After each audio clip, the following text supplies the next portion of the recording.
More than 300 Valley residents are on the verge of being displaced from their homes tonight. 3 mobile home parks in Phoenix are closing and getting redeveloped. And the residents who live there say they have very few options at this point. Let's get right to Team 12's Bianca Bono. She is live outside of Phoenix City Council chambers, where a meeting was just held to figure out what to do. Bianca.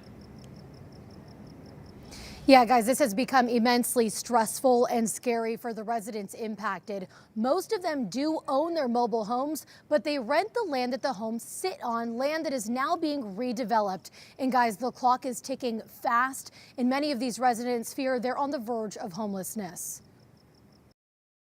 29 years. 29 years at the Periwinkle Mobile Home Park near 27th Avenue in Coulter. It's a nice community. Everybody knows everybody. But now, veteran Gerald Suter is being forced to leave. It is greed. It's owned by Grand Canyon University, and the park is being redeveloped into an expanded campus. GCU says to ease the burden, it hasn't raised rent in recent years, offered tenants money, and early departure bonuses. Residents say they have nowhere else to go. By June, I'll be dead laying on the street, and I don't want to be dead like a piece of trash. It's not just Periwinkle. Go live somewhere in an apartment and pay $1,800. I couldn't do it. Las Casitas at 19th Avenue in Buckeye and Weldon Court Mobile Home Park near 16th Street in Osborne are closing too. Everybody's panicking. Most residents own their mobile homes, paying around $500 a month to rent the land they're parked on. We only pay $450, but I only get $1,400. A Phoenix City Council committee has been looking into the problem, trying to find solutions, presenting what they've learned Monday night.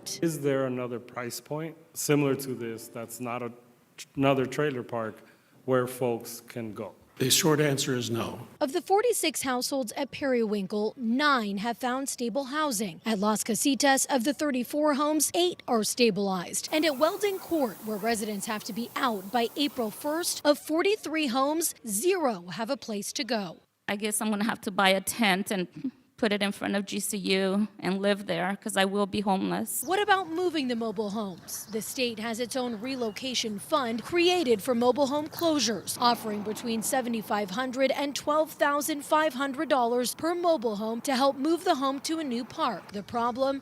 It often costs far more than that to move. Some homes cannot be moved because they're not up to code, and space in parks is hard to find. Where are you expecting low-income residents to go? The clock is ticking on this complex problem. By the end of May, residents of all 3 parks have to be out. Fearful of ending up homeless, they're hoping the city can buy them more time. Well, give us a decent place to move to instead of kicking us out.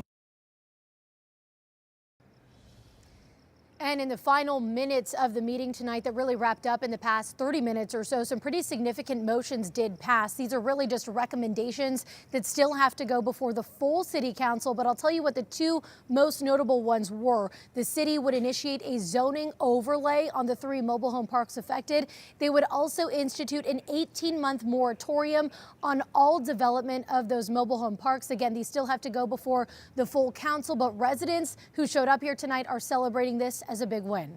We're live in Phoenix tonight. Bianca Bono, 12 News.